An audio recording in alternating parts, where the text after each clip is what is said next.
And that's why data is so important. Sorry, I just jumped to data, but collecting data is so important because at the end of the day, when you're taking these loss streaks, your data will prove to you that, hey, like if I continue to do what I'm doing, I'm profitable at the end. And when I give up on that certain things, then you know you're gonna go the opposite way. Collecting data is the biggest difference between you being an emotional mess and ultimately you just being a great decision maker. 100%. You know, if you just continue to rely on only emotions and only what you think, then you're going to end down probably the wrong path. Agreed. Right? The data can bring you back to the truth. Always. 100%. So, and I actually just thought about, like, when you asked in the beginning about my psychology, one of my actually favorite techniques for psychology is, I know people can probably use this, is I don't know if you know FX Alex G. He has like the set and forget strategy. But from the set and forget word, what I usually like to do now is I'm a London trader. And what I like to do is with my strategy, it's kind of an intraday strategy. So I'm trading on the hourly time frame. And usually I don't have my setups during London. So what I do is I set limits and I just go to sleep. And I shit you not, that's my most profitable strategy, is just setting a limit and going to sleep. I swear, like if I'm on the charts, I'm a mess. Right. If I just set a limit, I'm a profitable trader. See, this is why in the last pod he asked me, oh, do I still trade? This is why I wish to an extent I don't want to say I traded because obviously I have the choice to do it, but I wish I prioritized it because I like that type of strategy. For me as well, if I sit on the charts, I try to intraday trade, I'm way too emotional. I just go crazy.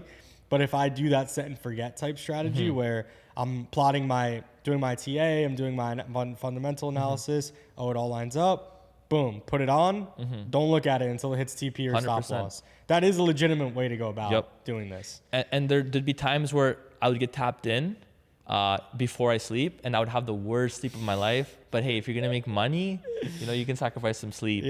But like I would wake up with bad dreams. I'll be like, oh, grab my phone quickly, check my MT4. I'd check my MT4. I'm like, oh, okay, I'm in profit. Okay, I go back to sleep, wake back up. You know, oh, it's 5:30. There's news. Close out. Oh, boom, you made like 7K during your sleep, and it's flex. You know, you wake up, you tell your mom, hey, I just made this much money while I was sleeping.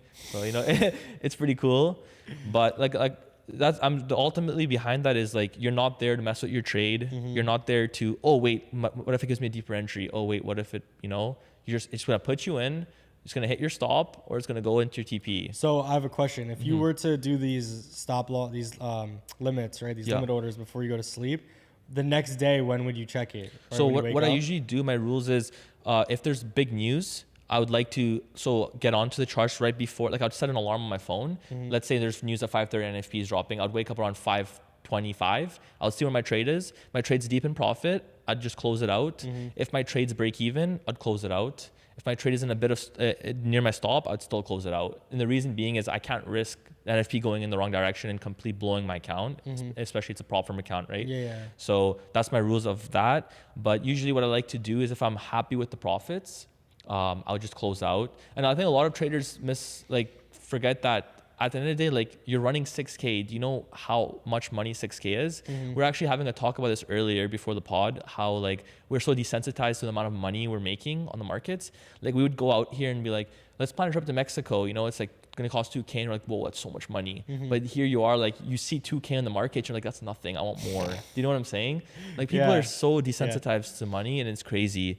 Like you could literally get funded 100K and aim to make 2K a week. And that's a lot of money. It's a lot of money. It's a lot of money. But people don't see that. People are like, oh, this guy got a 50K payout. I want a 50K payout. I want to beat this guy. That's how you lose. That's how you lose. And you know, people understand that and they pay the price for it. And some people get lucky and they do make those 60, 70K months. But if you want to be a consistent, disciplined trader, you got to be comfortable with setting a cap for yourself and just hitting that, taking it slow, because that one day it's going to add up, and you're going to be able to open that big live account. You're going to get that big amount of trading can be so exciting. There's so many goals you can set. That's why I love trading so much. So many goals. It can be so fun. But so many bad days too at the same time. It can be so fun, but at the same time, it can be so upsetting. Right? Yeah. It could really destroy you. 100%. Yeah. One thing I'm dealing with right now is like the loneliness, not with the friends and like relationship. It's just the loneliness of my job. Like I used to work at a police station before. Before I wanted to be a trader, I wanted to be a police officer. That was like my goal. I worked at a police station and a jail. And like at least in that jail, I was trading too in the jail, which is, I'll tell you that later. But at least when I was working in jail, I had like coworkers, like police officers to talk to, even the prisoners. You know, people to talk to, you communicate with. You know, you're having a rough day, you can have a chat with one of your buddies. But in like trading industry, you have nobody. Nobody. You know, yes, you can message your buddy on Telegram or Discord, but it's not the same as having like a human communication. Yeah, like proper communication with someone. So coming from Vancouver, BC, I've tried to reach out to like traders, but it seems to have none there. So for me, that's one of my biggest struggles right now is networking myself, meeting like-minded people. When we were doing the whole trading community thing, there definitely wasn't as many from Canada traders, but I found the few that I met were always super nice, always super committed, right? It's like Canadian, you know, the Canadian super nice. They were always crazy. Like, I don't know why. I don't know what that is, but they're super nice, like super committed to learning, right? Like good people to have in the circle, right? Yep. So they're out there, right? You just have to do your best to try to locate them. 100%. There definitely aren't that many though. Yeah.